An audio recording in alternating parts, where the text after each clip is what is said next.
Welcome to today's social system mapping deep dive session for January 16th, 2023. Your hosts today are Kara Martner, our producer, and me, Christine Capra, co-founder of Greater Than the Sum and sumApp. And just because we have someone here who doesn't usually join us, but who is my partner in all things, Tim Hansen is here with us as well, so we can call him a host, even though he's an introvert and is not likely to want to interact a whole lot, but he's still hosting us because he makes all kinds of technical things possible. So let's see. So for those of you who are new, what this is it's a vision about a possibility, the possibility that what we call this sort of new methodology of mapping that combines systems thinking and social network analysis and some other things, which we call social system mapping. The possibility is that that kind of mapping can help our change networks and transformation networks become more self-organized more quickly and more wiser in terms of complexity and systems thinking, and so therefore increase their effectiveness more quickly. So that's the possibility, and the vision is that we who show up in these community practice sessions can help figure out how to make that possible, how to make that, turn that possibility into a reality. So it's a learning opportunity for learning about social system mapping, how to do social system mapping. It's also a community of practice, a bunch of people who get together and share our thinking and what we're learning. And social system mapping is core to the community, but not everybody who does, who's part of the community is technically a mapper. It takes all kinds of perspectives and all kinds of different worldviews to really do mapping well. And so, so if you're not technically a mapper, you're still invited to be part of our community to the degree that it's interesting to you and you'd like to be. So for today's agenda, I see Cindy just is joining. Welcome, Cindy. So for today's agenda, we're doing sort of welcomes and introductions. We'll do a chat, some chat intros in a moment. I'm going to give you a little background about our explainer graphic. I'm going to walk through it twice quickly for you to understand, first to understand the graphic and then to hear it in context. And then we're going to give those of you who would like to try this out yourself. So the idea for today was to sort of be a presenting the explainer graphic lab or workshop for whomever wants to do this and wants an opportunity to sort of run through it with other people. So those of you who want to do that, we'll give you some time to prepare after I've walked through it, and then we'll hopefully have enough time for at least a couple of you to present. So, and then for those of you who aren't familiar with this, the formal session is designed to go for an hour. So we'll go to the top of the hour, and then everybody who has only scheduled an hour or who needs to jump off, we will give you our blessings and send you off with our love. And then if you want to stick around for an extra, I'll be here for an extra optional half hour for if you have more questions or just informal connecting, whatever. So so that's the agenda. So let's go ahead and do some introductions. I'm going to stop my sharing and open up the chat so I can see too. Oh, okay. Mindy we've lost Mindy. All righty. Hopefully she gets back shortly. So you all know each other. Well, let's have you go ahead and put your names and your networks in the chat anyway, just in case Mindy comes back, and so she can feel like she knows who's present.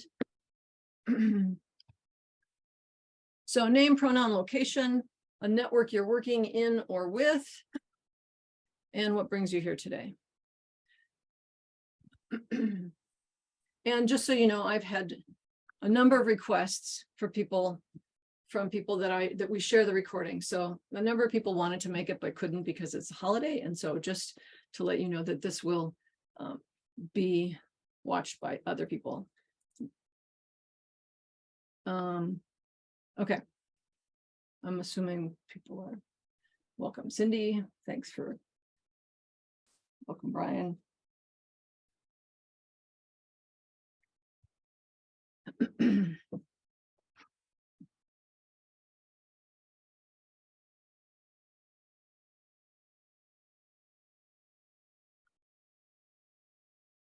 And I just realized that the message I got from Mindy was that her tech is still, her audio wasn't working very well. So she was going to try again. So that's why I'm thinking she might come back and join us. I'm going to go ahead though and get started, I think, with this, with the, I'll go share my screen again with the explainer graphic.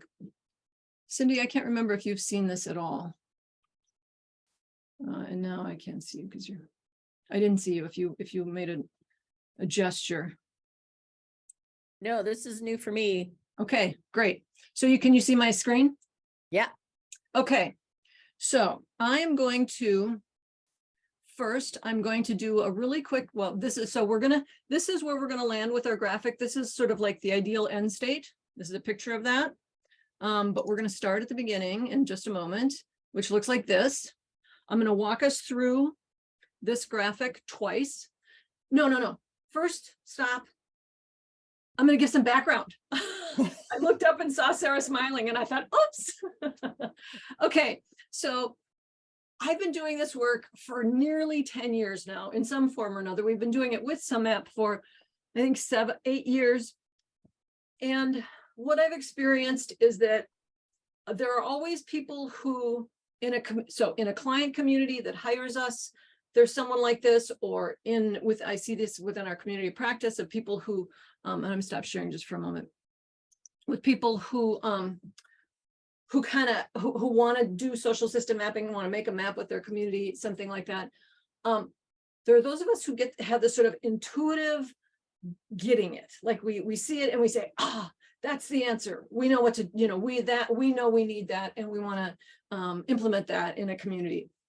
And inevitably, the people who have that, I used to say, only about 5% of your community is really going to get it. I mean, that's just my experience, is that there's a small handful of people who get very excited and who see it. And then there's the rest of the population is kind of like, whatever, or, it's kind of blingy, but I don't see the value of it or the purpose of it, or why would we want to waste our time and money or whatever our resources on making one of these things happen, because I don't see it as having much use. And so people who want to go do that in their own communities, like Cindy, for instance, Mary, Brian, I end up hearing back from them. How do I explain it? How do I share the value with them? How come it's not working, etc.? And I have that same problem with my own clients, where they may hire me and get it, but then they're saying, oh, I'm trying to get the community to like it, and they're just not getting it. So it's complicated, it's hard, it's understandable. The whole vision has a lot of moving parts, a lot of layers. It doesn't lend itself very well to a linear verbal explanation. It's very hard to handle linear verbal rebuttals or confusions, or people saying that, it's not, whatever their objections are, it's hard to handle those without something to point at, and some, sort of without a picture that's painting 1,000 words. So we sort of fell into this project. Mary, so Sarah Raffo is a professional graphic designer who offered to help do some graphic work in doing some clarifying of social system mapping. And Jim Best, who's not with us today, but Jim Best and I had been going back and forth about, he was wanting to have a little diagram about how it worked. And this just sort of turned into this project with Sarah and Mary Roscoe and Brian Dowling and myself and Jim Best. And we have spent nearly a year on this designing of this graphic, creating this graphic design. And from my perspective, this is very much the simplicity that happens on the other side of complexity. It's not the simplicity that we try to impose before we've gotten complex. We have gone down lots of conceptual, philosophical rabbit holes with this, and we've come out the other side with something that I'm really excited about. So, Sarah, is there anything you want to add before I jump into my as our design person? I don't think so. It's been really fun working together, and the process we were using, I think, to make the graphic was an example of the process in the graphic itself. So it was wonderful to be working that way and great to work with the group. Cool, thank you. Okay, so like I said, I'm going to go ahead and share my screen. I'm going to walk through this twice. And actually, I'm going to do it. So for those of you, I'm going to stop sharing my screen first for one more. Who showed up today thinking they might actually want to practice this in this group this morning? Like, who actually came for a workshop-y kind of a thing? Of any of you? All right. Okay, then. Great. that reduces the complexity for Kara and I to manage. It makes the timing much less complex. So that's great. I mean, I was hoping some people would want to, but on the other hand, but we'll do this again. And so this is just going to be, I'm thinking of this as a sort of a dress rehearsal among friends. We can all, you can help me learn from this how to do this better next time. So what my plan was I'm going to go through the whole thing twice in a Google Sheets or in Google slide deck, and I'll explain why in a moment. But my thought was, for anybody who actually wants to try this process today, they could claim a frame. Can everyone see my screen? Mm-hmm. Okay, so these are the slides. And Sarah, you'll notice I broke them down way further than we have in our process, but I keep needing to, when I'm telling the story in my head, when I'm talking us through it, I need it broken down more. So these are the slides, they're just repeated. And I thought if anybody wants to take notes and just use stickies, they could just claim a frame, and then, oops, they've got their, they can just put stickies on each slide. And as I go, to remind them of things they want to add to their version, if they want to. So if anybody wants to do that, feel free to go ahead and claim a frame. And if anybody needs help claiming a frame, like if you want to just put your name on it, that would be great. But I don't think we're going to have a lot of that, since most of us are pretty familiar with the graphic. Okay, so here's what I'm going to do. As we were making this design and thinking through the process, etc., we would have these places in the conversation where it would be like, Jim would be like, well, this is how it goes. And I would be like, but you can't, no, half my clients would never start there. So that's not so we would have these sort of discussions about the sequence. And we realized that, or we would have discussions about the language. And what emerged was that the language has to be customized to your context. So if let's say you're a consultant and you're working with a group, you want to adapt how you're presenting the graphic to the language that they use. If they're using, if what they say is convening, you want to use the word convening. If what they say is projects, you want to use the word, you want to tailor your language to the network's purpose, the network's goals, the network's worldview as much as you can. So we ended up with this version that currently we have a version that has no words in it. I'm going to walk you through the words, or through the wordless version once in a generic way. If you would like a copy, Kara can put a link to a copy for you to take your own notes in of the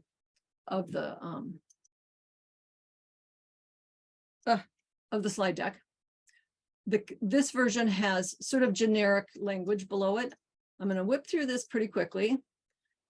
And then I'm going to go through the same graphic, but I have put a lot of words in this graphic so that, and in this instance, this version of the graphic is the language is customized to our specific context, to this community of practice around social system mapping, so that you can see the difference between a generic version and a specific context version. And our hope is that when people use this, that they do what I'm doing here, is that they customize it to their situation. Okay, questions before I jump into this? I'm gonna go ahead then. And I'm going to, in this instance, I'm going to leave, I'm not going to do the presentation view because I want you to see the language, that I just see what's here as well. Okay, so we start with a group of people. They might not even know each other. They might have nothing, might not have any idea, awareness of each other, or they might not be coordinated. So any amount of other awareness, any amount of coordination is not specific here, but there's people doing stuff in real life on the ground. Maybe they're learning together, maybe they're cohorts, maybe it's projects, maybe it's campaigns, maybe it's movement work, whatever it is. This is open, very open. Whatever it is, there's some kind of sense of a common purpose. There's some kind of like, we have a thing we're moving towards, and whether we're doing it tightly connected or loosely connected, we have this sense that we're going in the same direction. Okay, so that's the people on the ground. These people on the ground have this sense that they would like what they're doing to have an increased impact on the world around them. They would like their effects, their work to ripple outwards and help change the broader world around them, and not just to be lost in their own little bubble.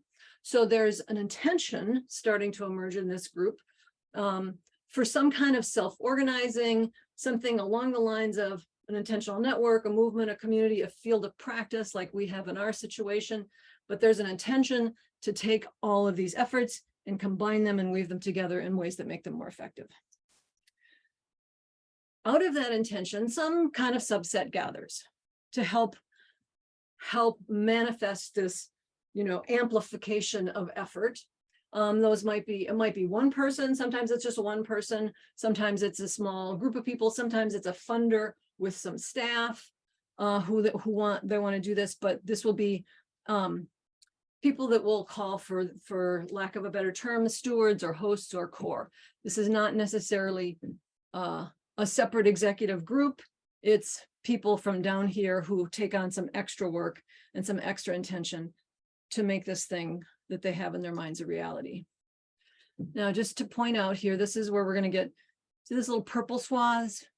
These purple swaths, just a week or two ago, we were just playing with color. We just had colors. We didn't have meaning to the colors, but about a week ago, the colors suddenly had meaning, and the purple swaths are activities. So this is right here. These people are they're acting. They're meeting together. They have a little teeny bit of activity. Here, they're starting to do activity with the greater population. So they're starting to do convening or hosting or introductions, closing triangles. They're creating online collaboration platforms like Slack. They're doing something to increase awareness around this intention that they want to ripple out. As they do that, something starts to they start to realize they don't have enough information. There's not enough they can see about what's going on. They want more people to take on more agency or to share leadership. Self-organizing just isn't happening. And so they have this need for something more. When they have this need for something more, they start to have this, they want, this is just the kinds of stuff they might want more of. And they start to envision, whether it's literally envisioning it, but they're starting to feel a need for something like a social system map. They might not have the words for it. They might not know how that would work, but there's a yearning for this thing. That yearning eventually turns into an activity where these people say, oh, we need to make a social system map. They design the content for the social system map by whatever means they can. Yes, Brian, it could be a common pressure or constraint. I mean, I would say something like racism is a common pressure or constraint, inequity, etc. So, but thanks for that addition. So this subset, as they start to design this map, these people, most of these people, like I said earlier, aren't going to really get it. There's not going to be a whole lot of energy around making this map. Sometimes there is, sometimes there isn't, but whether there is or there isn't is not the issue. The issue is we need to get something started so that people can start to see what's possible. And these people take on the responsibility for doing that. The better they are at getting input from the network, the better the whole process is going to be. But if there's just not the energy or the resources, they just do it themselves. I'd say at least half of our clients take that route. They just go, I'm going to just do it because nobody wants to help. And I know once we get done, they'll be into it. So we go from envisioning a map to generating a map. Data from the people goes into the map, and then data in the map can be accessed by the people. So these arrows, these outside arrows are data. There's now the core group is starting to use the map to do some kinds of additional convenings, closing triangles, etc. So the work that they were doing is enhanced by the map, but we're still, mostly it's just the core group that's using the map, and we're still at a place where mostly down here, these people aren't super, they may be starting to use it, but one of the things that starts to happen as we start to share the map and use the map a little bit more with the community and start to tell, so part of this stage has to do with not just the core using the map, but the core beginning to share with the rest of the network how they're using the map, share the map in more context, use it for planning, use it for prompting dialogues, things like that. And so that we're actually beginning to weave the map into the processes of the community. As we do that,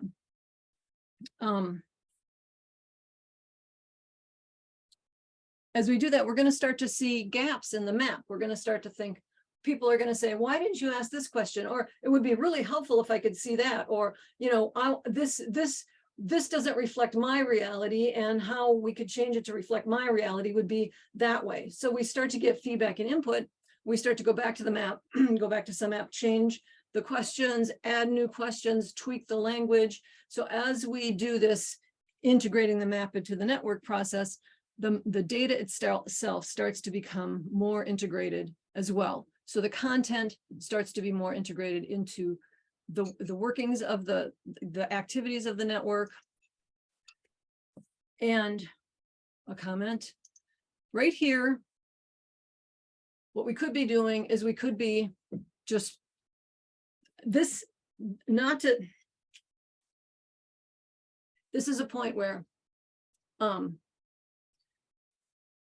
one of the potential dark side of all of this is that we could be creating an echo chamber right here. We could be creating a gaggle of people who have, you know, world dominating intentions, and we could just be helping them become a tighter community. The kinds of change that we're looking to create, the kinds of change that we want to support, both with greater than the sum and sumApp, but within this community, is transformation that is regenerative and about connection and not about dominance. So to get there, we need to go beyond our echo chambers and beyond just building relationships, and start to think systemically and start to understanding how complexity works. So a social system map can be a really great tool for learning about complexity, for learning to managing complexity, for understanding, for beginning to think about systems, to think in terms of systems thinking, which are all of which is mental habits that we need to practice, because all of that complexity stuff is not the scientific world we're coming from. It's not how the world is, you know, currently been organized and designed around. And so if we want to be transformational, we need to start thinking in terms of complexity. Social system mapping can help us with that.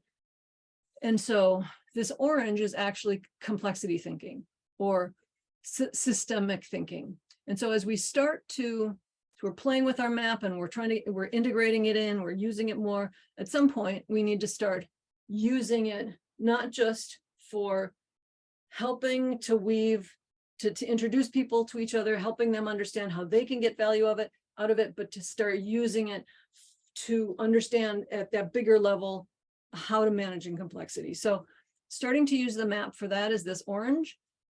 And I would say that this is as far as most of our clients have ever gotten, that I have seen some some of our clients have gotten to this point. And I've known of some context with our sumApp using customers who have gotten to this point.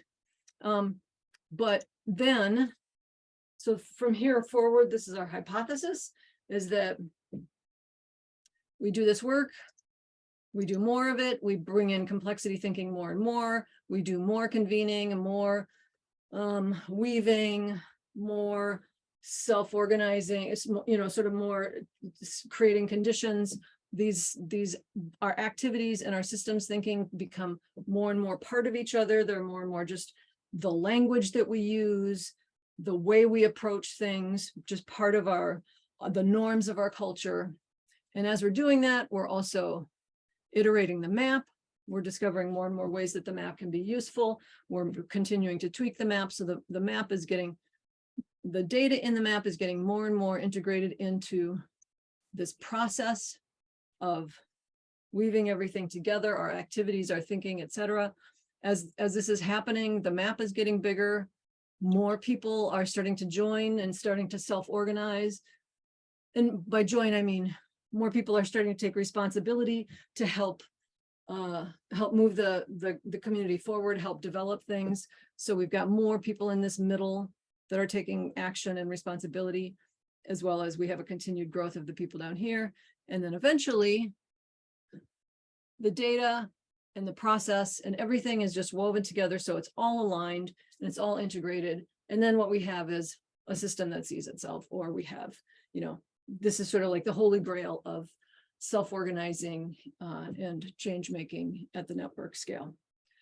So I did that like a few times over the weekend, and I did it in 5 minutes, or three, I was able to go boom, boom, boom, boom, boom. This time it took way longer. So I'm surprised. I'm going to pause there and ask and see if there's any questions or any comments. And Cindy, I think you're the only person who hasn't seen this yet. So I'm just wondering if you have any initial responses. And you're muted. Yeah. Yeah. So, yeah, I see where I'm stuck on moving from purple to orange and how that all works. And I'm not sure of the Holy Grail, but maybe that's because nobody's been there before. I don't know. So yeah, it's very interesting, intriguing. I'm curious to see what your words are going to say to match that. And how could I possibly use this to intrigue other members of the network? I don't know. Well, yeah, so the jury's out. Yeah. I'm excited. Good for you guys working on it. Thanks. Yeah. Before I go get into our version, I'll just see if any of the team wants to, Mary or Brian or Sarah wants to add anything here. I think it was helpful for me looking back at the Children in Nature Collaborative. It sort of matched the cycle and where things sort of didn't go as far as they could have gone. Yeah.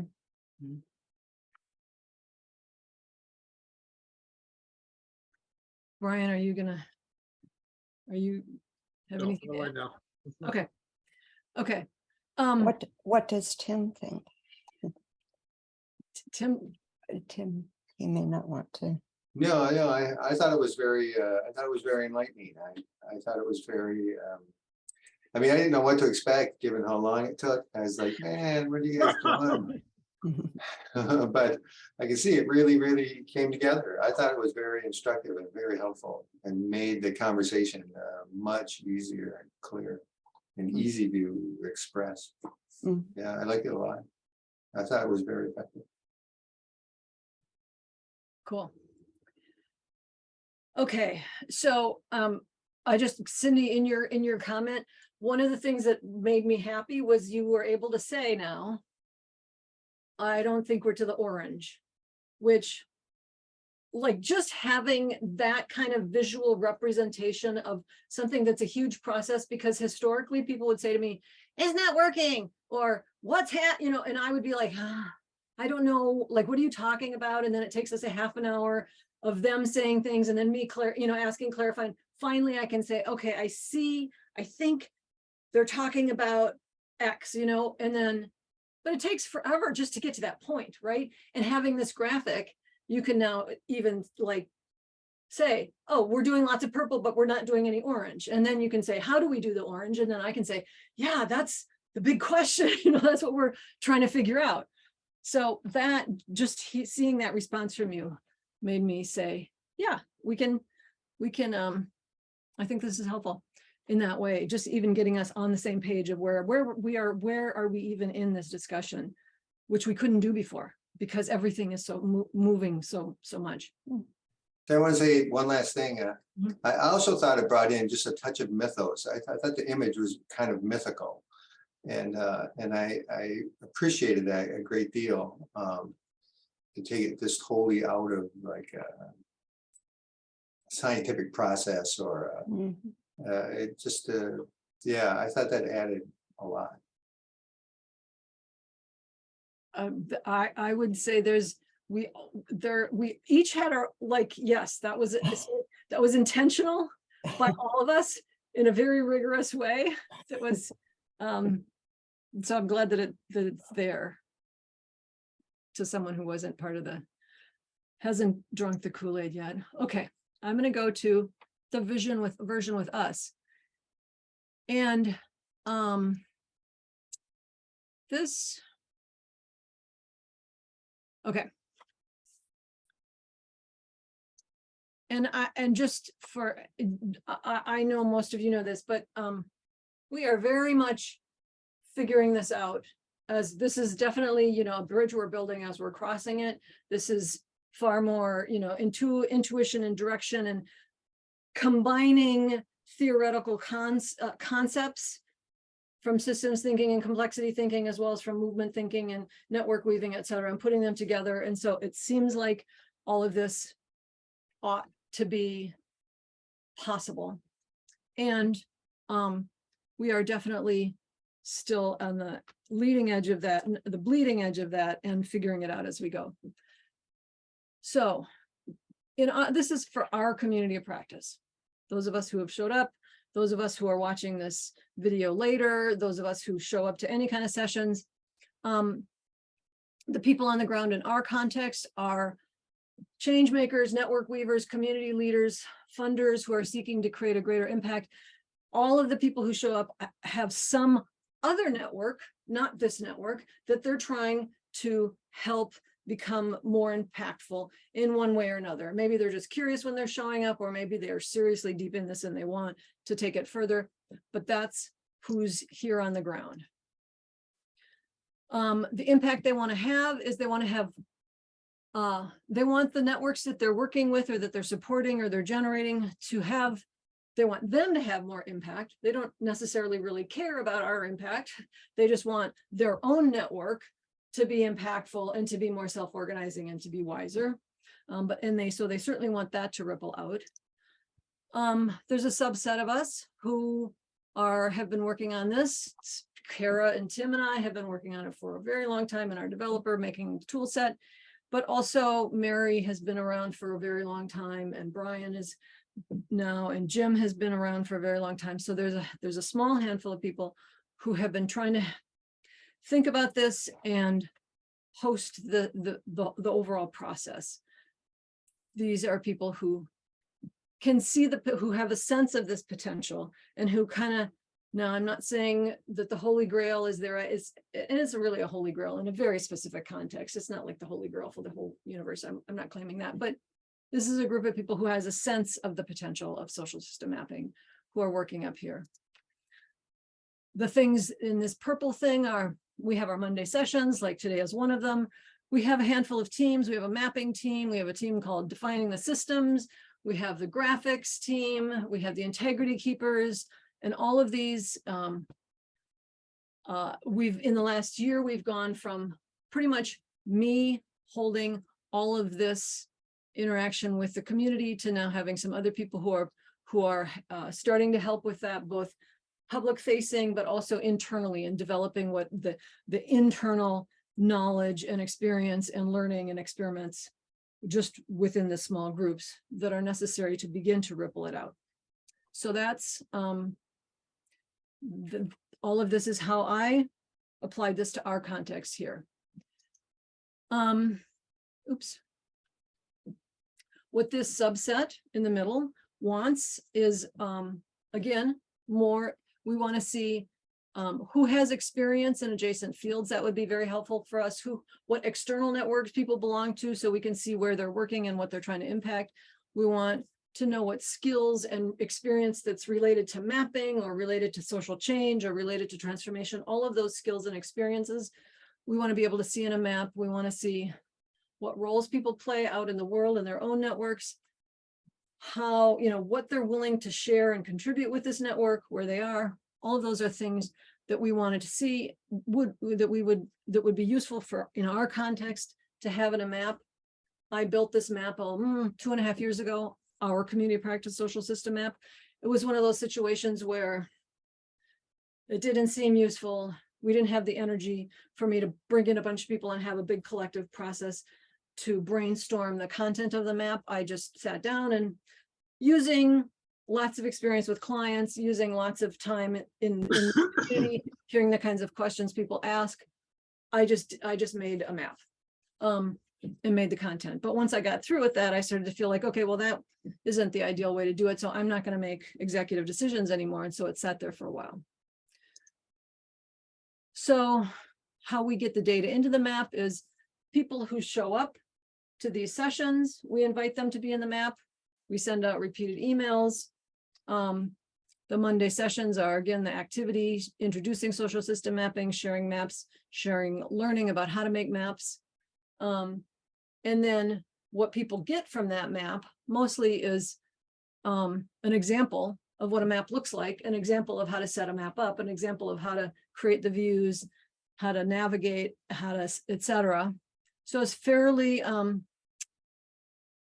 until recently, I would say it's a fairly sort of transactional map. It's fairly more information, like less about self-organizing, less about actually building a community, and more about just sharing the concepts of map, of having a hands-on demonstration. So in the last year, we've created a mapping team. We've figured out what's a good process, what are criteria, et cetera, for doing this iteration with the map. One of the recent things we did was we asked about, it's not that recent, you all know because you've all filled it in, but it's the most recent. We've asked, we used roles. We wanted to understand what kind of roles people would like to play in this particular community practice, not out in the world, not in their own communities, but in this one. And so first we had a deep dive conversation where we did some brainstorming about what roles happen in communities. Then the mapping team did some clustering and distilling and sense making with that information. Then we put it out for more feedback. So we used one question in our social system map as a way of, as a dialogue prompt, as a convening. So we used that conversation as an opportunity to do some actual weaving and actual shared learning, actual looking at things from different perspectives. So that is one of the pieces of the orange, is to use the map for tricky discussions, for discussions where there's a lot of potentially a lot of energy. So not just seeing what's in the map and saying, okay, I see 5 people want to do this, let's ask them to do that. That's one way of using it, but also saying what's missing and asking people to think about the whole system and the purpose and how it all fits together and give you some information. So it's not just this question is sort of, an administrative duty that we have to wordsmith, we have to get it right, we have to put it in there, it's not just another item to check off our list. It's actually a thing that we can use to build shared understanding and use to start to think systemically. So what roles people want to play tells us a lot, not only about how we can develop the community, but what kind of perspectives people are bringing and how it all fits together. So helps us start to think more systemically just by that one question. We also added a Slack handle so people could find each other. So in this way, what I'm pointing out is that the map is used down here to start to generate more thinking that feeds into the map. So roles played a role all through here. And then now we've asked about the roles, and now we're beginning to use, we can use the roles view as yet another place where we can teach people how to navigate with the map and how to do sense making and systems thinking with the map. We can also use the roles for actually pulling people together and convening new things. So that is where we're, what we've recently done with our map. And that's an example of what I mean by this pulling the data, getting it more integrated into the overall process. So that's why that line is getting more hourglassy shaped. So we started, so this, like, where does the orange come in? I don't know. I was not willing to fuss too much about that, but now we're seeing that we're starting to use that systems thinking in our process, both in our how we're pulling people together, as well as how we're defining the map. This particular system here is part of our shared learning. It's part of that purple, but it's also bringing in the orange, and outreach that we do based on roles is part of that as well. So we're starting to pull in the orange. The more we do that with more questions, with more of the systemic complex dimensions of our own community practice, which has a whole lot of specific tensions that other communities don't necessarily have. For instance, like I said, most people who show up here are more interested in how do they do this in their own community than in actually helping to do it in this community. So that's a tension. And how do we work with that? And that's part of what our map, we want our map to start to help us think about how to identify who's here for curiosity, who's here just to get some information, and who's here to contribute, and who's actually interested in this question of how do we do this and wants to help. So that's another piece of our system that we can use the map to unpack and to work with. So in every context, it's going to be different. It's going to be, what are the tensions in my context, and how do we have, even before we map, how do we start to have dialogue around those tensions that gets everybody starting to think about, oh yeah, how do I feel about that? What does that mean to me? How can I help? Do I want to not help? To just start the ball rolling with all of these various topics in people's minds. So ongoing development and testing of the methodology, ongoing shared sense making, ongoing learning specifically about complexity and about systems thinking. We can look at a map, but if we are not actually specifically saying, learning systems thinking concepts and practices and mindsets, if we're not actively going out and looking for how to do that and practicing it and sharing it within the community, we're not going to get as far with the orange business as we would like. So that, and then ongoing training of the methodology itself, which this is a small piece of, a beginning piece of. And we're not there. I mean, we're sort of here, just like I said. I don't know anybody who's here, in part because the methodology is we're still figuring it out, in part because just the tools haven't been around that long, and in large part because this way of thinking is not a normal way of thinking, and it's going to take some actual intentional practice and work to get the way of thinking that would enable us to get to this point. And then in our mature state, we would say our activities and our purposes are reflected in the map. We have experienced mappers and fill builders get the learning they need and the experimentation that they need, that our map is an integral part, an aligned part of that rippling out of helping other community leaders become more effective in their context. Everyone's getting more complexity competent, and so everything is rippling out. So that's our vision of our mature state. And yay. Okay, that took a lot longer than I anticipated. I'm so glad that we don't have 5 people wanting to do that also. I'm going to stop sharing. I did Christine, notice- wait, can you go Yeah. back to that second to the last screen there? I didn't quite, that was, I know you were at the end and you're like, I gotta go a little faster. This, yeah, I was doing that thing. Yep. okay, wait. Or reflect it. That's the one I didn't get to read was our activities and our purposes are reflected in the map. And that's the one that is maybe the holy grail right there. Yeah. And that's the one that in some ways is the hardest, I think, I agree with that. to get in there. And yeah, thanks for pointing that out, because I hadn't held that specific thought in my head like that, but as you say it, I think that's really quite true. And it's sort of an unconscious thing I feel like I'm often pushing towards, but I don't know how to say it, or I don't know how to point to it.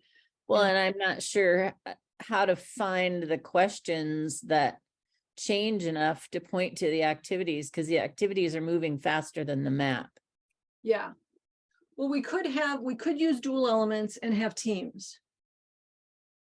You know, and you could have people, so the teams are in the activities in the teams could at least be mapped, and you could see who's related to what activities, who's working on what. And teams are a little more, you know, like, I mean, by teams, I mean, you know, just sort of longer term initiatives with defined smaller groups. Mhm.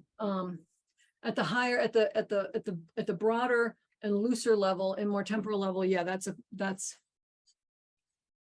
you know, like that's a question worth, I mean, like, Right. I can see possibilities, but yeah, articulating them and codifying, I mean, just spelling them out somewhere, the possibilities out somewhere, and then testing them would be a good thing to do. So my reaction and comments, I wrote down, this is very dependent on Monday sessions. And that's basically what the community is. And I think maybe people need to come regularly, even though it's, because I wasn't thinking, I thought this was just, you know, a regular thing. And this might have been a really important session. So I'm glad you're recording it. But the gate that to get into the community is really the rules. And I'm not sure, according to this anyway, I'm not sure how people, so they fill out that they would be interested in taking the welcome wagon role or whatever role it is. How do they move from clicking that box and actually doing it? That's the main question that I have. And if they do it, are they welcome to do that? Or everybody says, oh, that's new.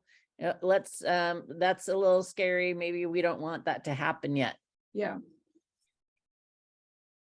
I'm gonna come back to that in just a second.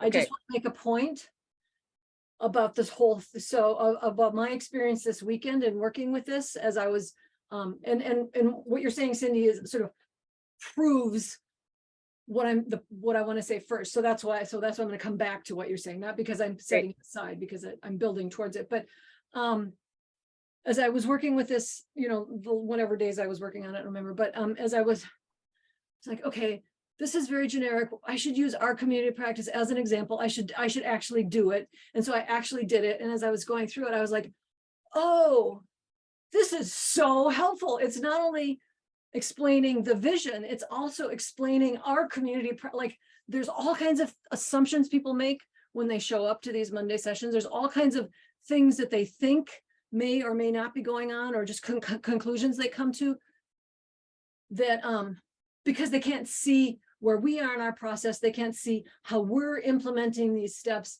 And so I was like, oh, this is actually really helpful for explaining our community practice as well as the theory of change. And so as I was filling it in, it was like, oh, really appreciating how helpful that was, number one. And number two, you kind of just proved that's true, because you actually went from how do I do this mapping thing to how is this, how to like our community of practice, like how does this apply to us specifically here? Right, Which, but I'm interested in that. I'm not sure everybody is, but Well, maybe, yeah, I mean, yeah, that's been, I mean, I'm just gonna address it really simply in a Yeah. handful, which is that's what we're trying to get to in a way that is coherent. So part of the defining the systems is saying, what is the culture that we are trying to ripple out before we start letting anybody start talking to anybody and pretending that they're part of our community and that they can represent this community. What's the culture? So first we're defining the culture. The mapping team is doing a lot of we're starting to do, figure out another way of doing sense making with our particular map. But so what I'm basically saying is we don't have an answer to that yet, but in the last year, as I have been dealing with this whole, like, how do we do this? How do we do this in a way that takes me out of having to like control everything and gatekeep everything and carry everything and do, 75% of the work of whatever anybody wants to do. How do we shift that? It became really clear to me that there's a sequence to this. And, people will say, let's just do that. And it'd be like, yeah, that's a great idea, except I can see all the ways that will go astray until we're clear what the culture is. We're clear, until we have more clarity around the foundation. So I'm trying to so I've been focused on preparing the soil and not putting the big trees in until the soil is ready, or not taking things that need to grow from seedlings and trying to just import a full grown thing that the soil's not prepared for. So to me, that's why this year has seemed really weird, and it's felt really stressful and weird because there's all this hidden preparing that has had to happen. And we're not there yet, but we're getting much closer. Like we're super close, I think. Well, 6 months, something like that. And I do know that you really do actually wanted to know the answer to that question because you actually do care. I understand all that. And so it's in here, and we'll move in that direction and include you when we have a little more clarity about how. I think Cindy and I both have experience with schools, and this tension reminds me of don't ask parents to volunteer unless you're really ready for that. Like, don't just say you're having a work day and then not have everything organized for people to be able to work, because their time is precious, and it can be disastrous not to be ready in a way. Yeah. So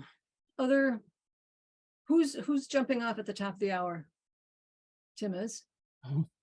Anyone else? Maybe let's just, if everyone else is sticking around, let's just do our goodbye ritual for Tim and release him. And I'm gonna lower my desk and we can chat until people need to leave, or until the bottom of the hour. Hey, I got a question though, before I leave. Oh, you have a question? Yeah, like to the people who built it, like, I'm curious, like you intentionally put kind of a touch of mythos in there. I'm curious why you did that. Like I know why I like it, but I'm curious why you all thought about that and added that. Like, what did you think that gives to this? I don't think we did.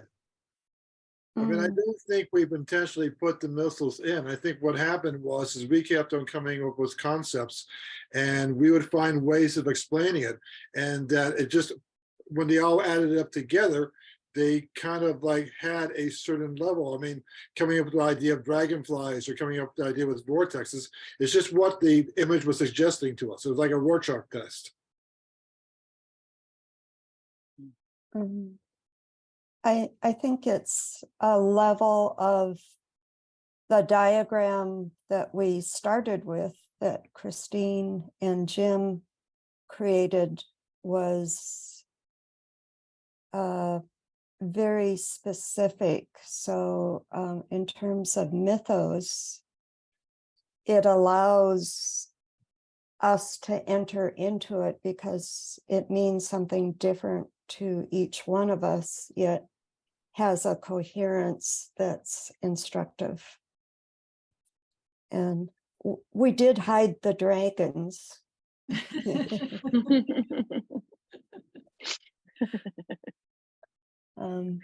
Anyway,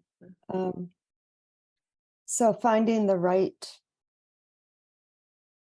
like the diagram we started with didn't have you, it was hard to enter into it. So I'll stop there. I'm thinking about what a touch of mythos means for a diagram. And I guess some of the things we did think about were in the very first diagram, everything had very hard edges to it. Everything was contained in separate little circles. And so that graphic style didn't feel like it matched the complexity of the community. So we thought about drawing things in a way that felt confident, but less contained and precise. And then I think another thing we thought about was making a shape that someone could just draw with whatever tool they might be using to explain. So I feel like when I think of mythos, I think of something that someone could just sit down and quickly draw on a piece of paper to explain something, so that if someone else can draw it, if anyone can draw it, it belongs more to them and to the community versus belonging to the person who made the slide. So maybe like a collective ownership reminds me of mythos in a way. But that word is so interesting. It never came up in our conversations, and I'm enjoying that reflection and what that might mean. Thanks for sharing that, Tim. Yeah, when I said intentional, I didn't mean literal. I meant we had a lot of metaphors. We had a lot of like philosophical things that we could only discuss by patterns. And we kept trying to reflect a universality as well as a pattern, a specific patterningness, and that all relate to mythos, but I didn't mean we said, let's make this mythological. But it felt to me throughout like we were doing, like we were in a way creating a myth or reflecting a mythological perspective. Okay.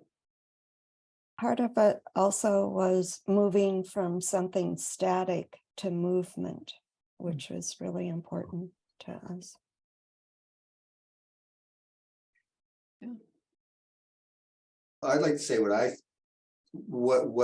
it gives to me when I mean by a touch of mythos. I mean, what you're explaining, I mean, the whole process in which you're kind of this convening, right? It's very willful to get something going. There's a lot of will and desire and will, and a lot of thinking and a lot of processing, and there's a lot of science in it, whether it's there explicitly or not, because it has this technical interface. But the mythos part, that touch of mythology, it's almost like an artesian well of something that is able to come in from elsewhere. It's myth seems more to think us than we think it, and so it takes it allows something other than just will to be there and a participant of it. And without a myth, you kind of don't really have, it just seems to me something that doesn't have a myth, even if it's just there by a touch, it's almost like you're doomed to fail because it's just will without that touch of myth, which is like maybe the true compass point, because it's in there help moving you, not just you moving yourself.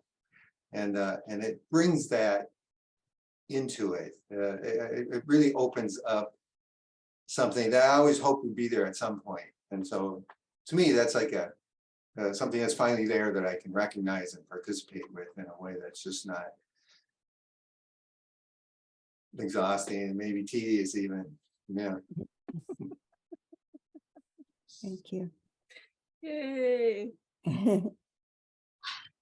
So Tim, do you want to stick around or should we say goodbye to you? No, I'm gonna bounce. Okay, Yeah. well, so give us a moment. We'll do our Yeah. goodbye ritual.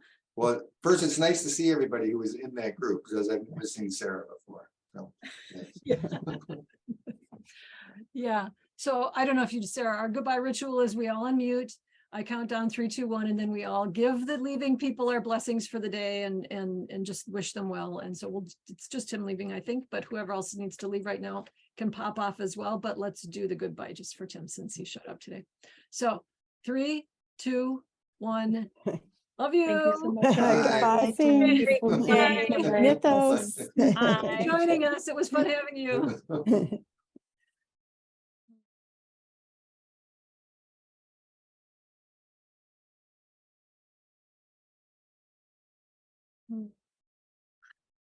Cindy's cat is showing.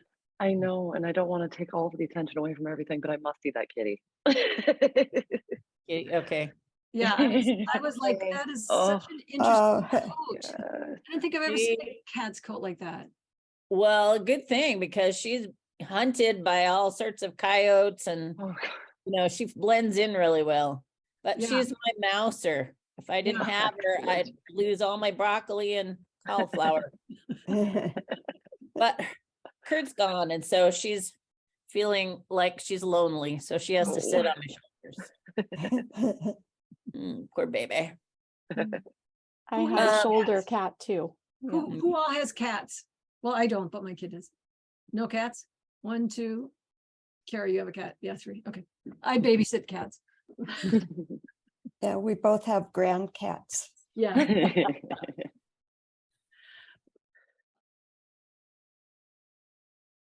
The other thing I wanted to say about the shape of the model is that Bill Mollison Permaculture developed lots of different patterns, and that pattern is sort of the number one pattern, and it's the one that's a tree because the top of the tree and then the roots of the tree.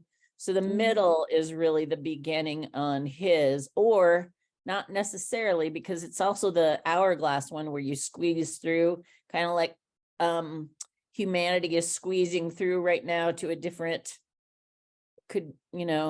and so I liked it that for that reason too. It was good. Mhm. So can I ask Cindy, Mhm. to what degree does what we just showed you reflect what you're already doing? Not what you're going to do in the future, but already is, yeah, I can see that. That's what I'm doing now. Yeah, that's a very good question. I can see what I'm doing, but if anybody else looked at that, they're like, oh, it's an email directory. And so there's 2 of us. Christy is my guru, and there's another gal who gets it, but that's about it. And so I'm working so this Friday, we're having everybody in Anchorage who teaches gardening is going to get together on my request to coordinate. So I'm moving into the organizational level instead of just the people level. And I think maybe once they see the organizations and see how this all, who's involved and who's not involved and that kind of thing, I think maybe it'll be more clear.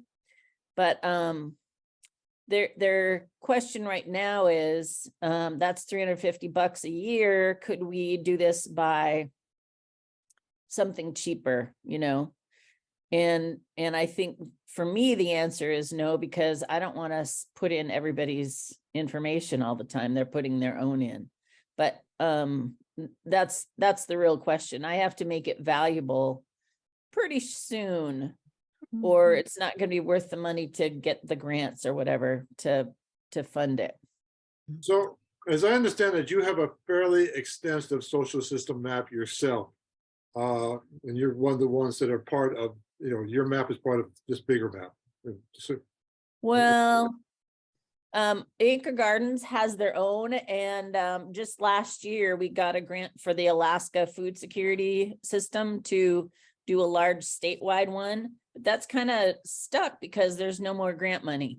wow. So that Okay. one's in the mud, and mine is the only one so far that is still going. We're trying to get more money for the Alaska statewide one, but yeah. Right. Okay, okay. So Yeah. there's not. Okay, maybe I'm getting mixed up with somebody else, but are there a number of different organizations under you, or is it just one organization or one or two organizations under you? Right now, it is Anchor Gardens. It's all the gardeners in Anchorage working on food Okay. security. So now we're adding all the organizations teaching food security. So Okay, we're expanding in that way. okay, I got you. Okay, all right, thanks. Yeah. I'm wondering if there's a way the map could be used to gain more funding by showing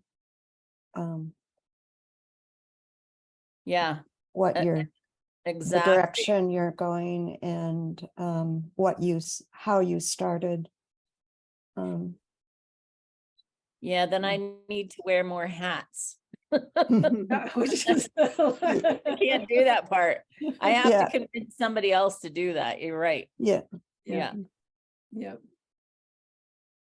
Yeah.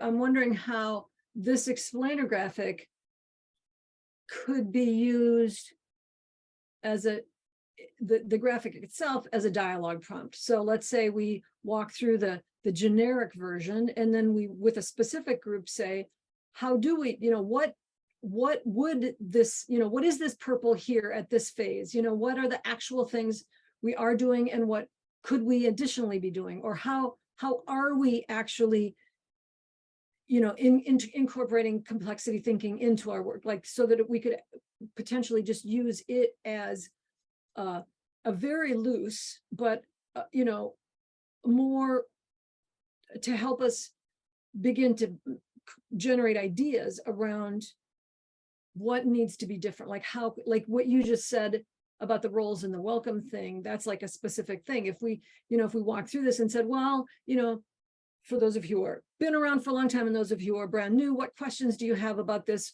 How could we, what, et cetera, and then just look at where are we in our development stage, because it's already has this foundational sequential requirement kind of built into the graphic. Anyway, I'm just thinking, I was just, as you were talking. Yeah. How does the graphic work? I'm thinking about that too for our system. And really the people are like the minions, whatever you want to call them, the beginners, newbies. They are like, well, this doesn't have anything to do with gardening. And so why would I come to a session on looking at a map? And so, but what I'm hearing from this session is that you're really dependent on those Monday sessions with people coming in and saying, okay, I'll be on this map. I don't know what other outreach things we're doing, but I think that Mondays are the outreach thing, right? mhm. So I'm going to have to start doing some just advertising and saying, let's look at this map a minute. Well, Yeah. another piece that dawns on me as you're talking is, this has been a problem for me all along, is that very, what you just said of, it's not about gardening. Why would I look at it? And there's a case that you have to make, like there's a case Right. that I have to make that has to do with making the case for thinking about systems and thinking about, so what is our purpose? Are you just teaching people to garden, or are you teaching them to garden so that we have food security in the future? Or are you teaching them to garden because like what is the point of this, teaching them to garden? Mhm.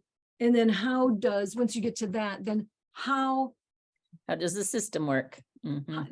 not first, how does the system work, but why is thinking about systems important to that work?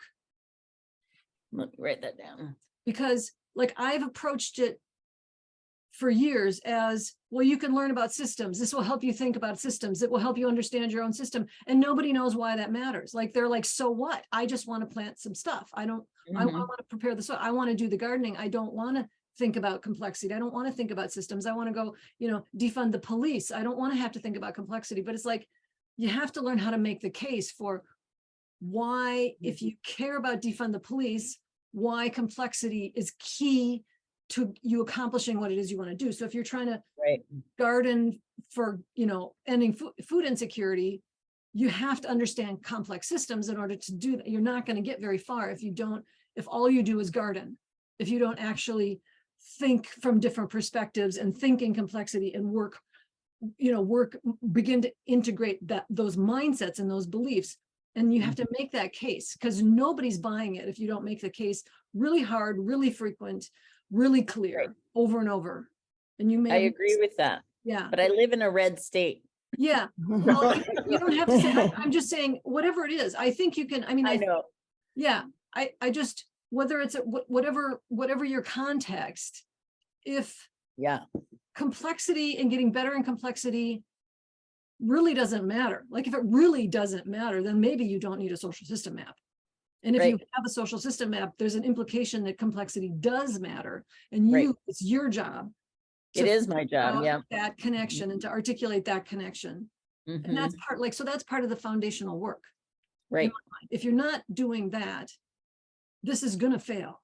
Like our Exactly. map. I mean, like our map a year ago, I was just like, oh, I'm going to kill the map. I'm just done with this. This is not doing anything. And these are mappers. You'd think they'd care, and they don't, because they care about their communities. They don't care about this.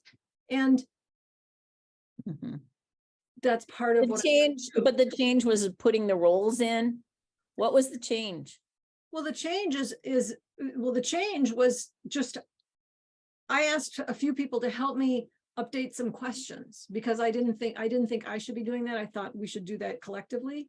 And that turned into this big rabbit holes and all kinds of dumb stuff. And then Mary's like taking all the suggestions and she's organizing things. And it started with us realizing we need a process, we need some criteria, we need to understand that. And what came out of all of this silly stuff that happened was suddenly I realized we are not treating these questions like opportunities.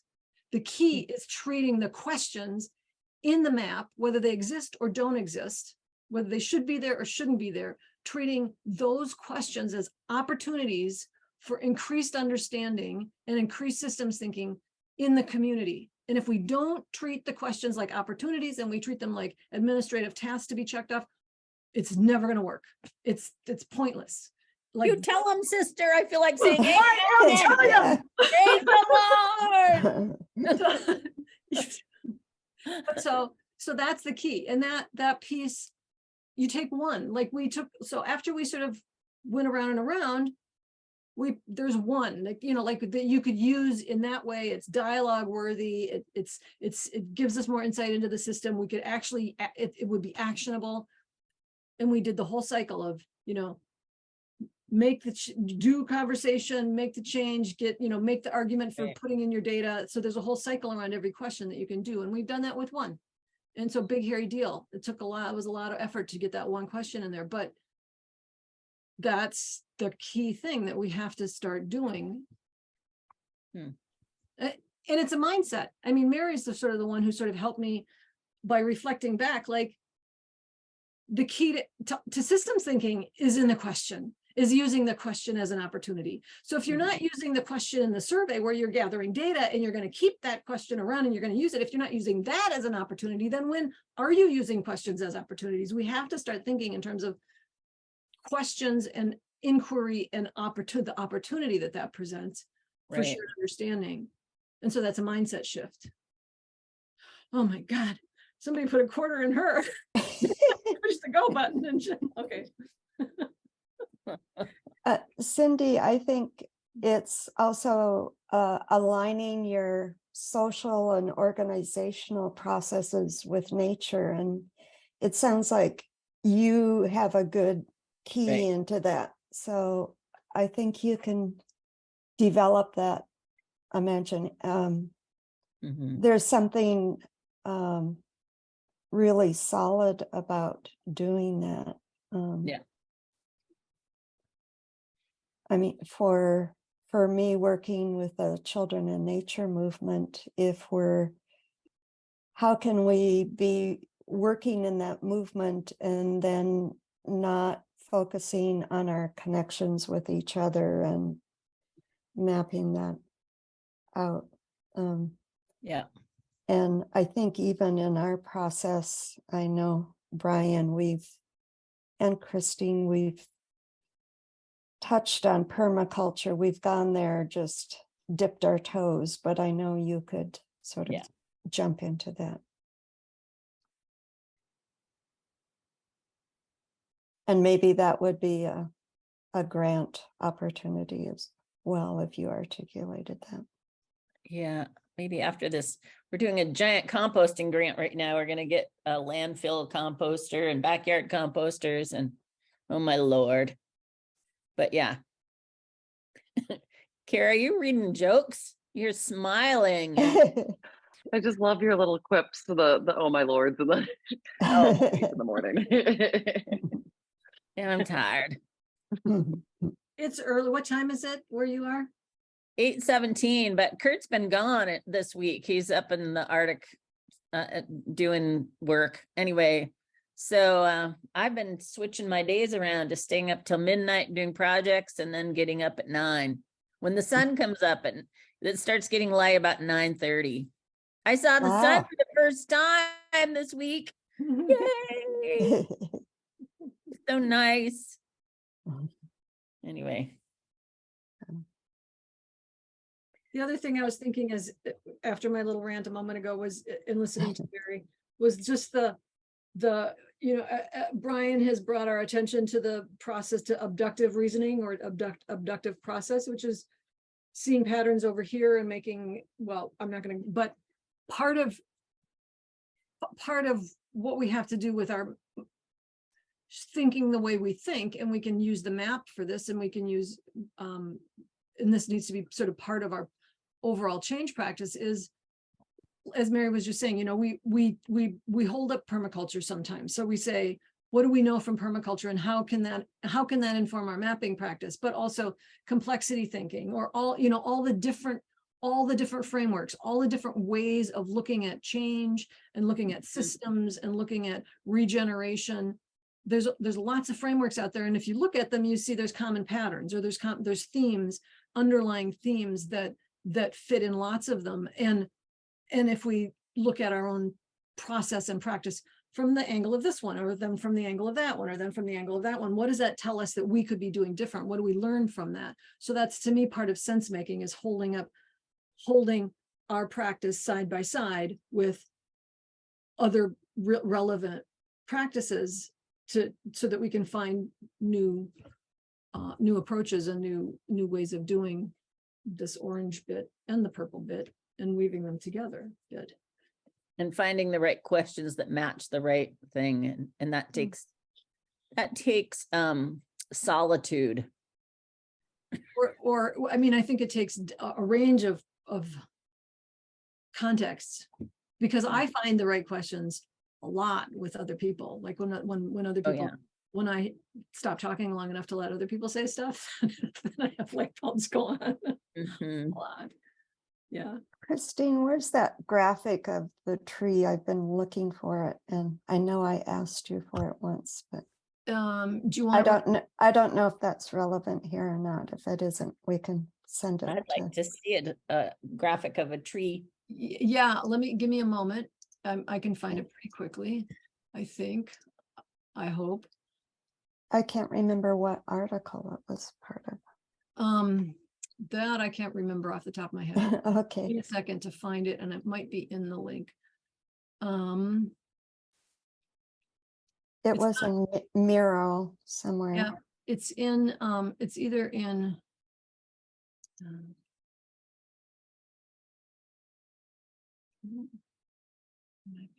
okay. No. Oh, okay. Here we go. So there's a whole other some other stuff in here, but I'm going to copy the link and give it to you. And Okay, great. Thank you. and then I'll share it on my screen, and you can say what was. So this, wait, let me share my screen. And so I'm sharing my screen. This is the tree that Mary's referring to. Oh. And I'm seeing, so this is obviously not a literal, not a, where did I put somewhere, a link to what.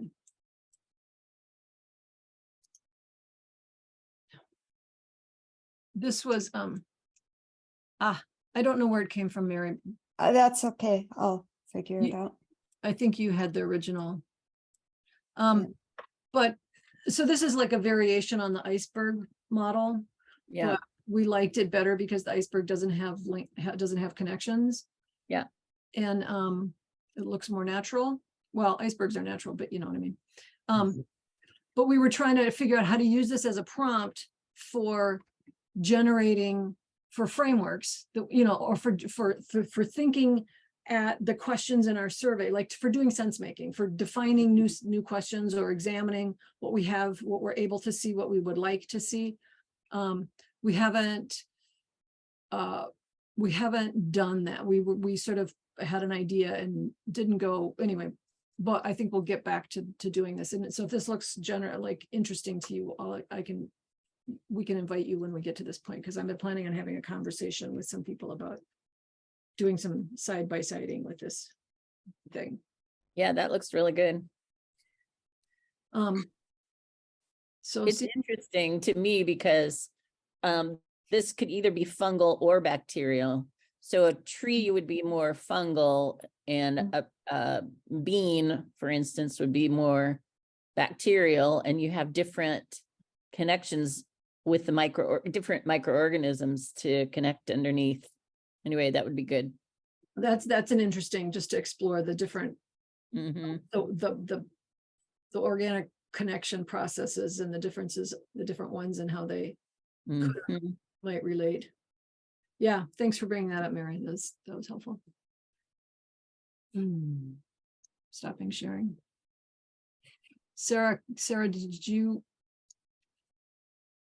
I'm guessing that just a lot has been washing over you, and you've been you know, having lots of like little light bulbs going off too, because of how you listen and how you process. I'm wondering if any of that you want to share with us right now.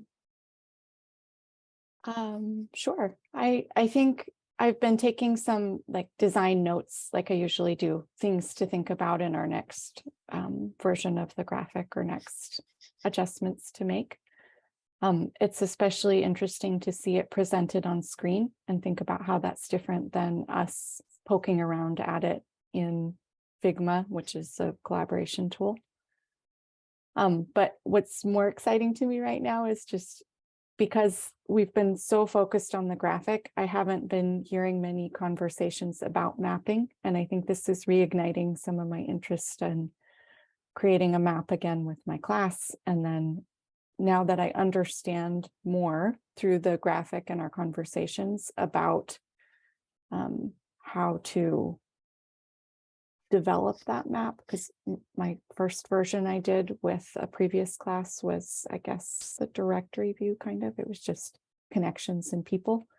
I feel more excited about maybe trying something this spring where I get the students more involved in asking the questions in the map and being part of the team, even if it's just a few of them. And I think that's a shift for me.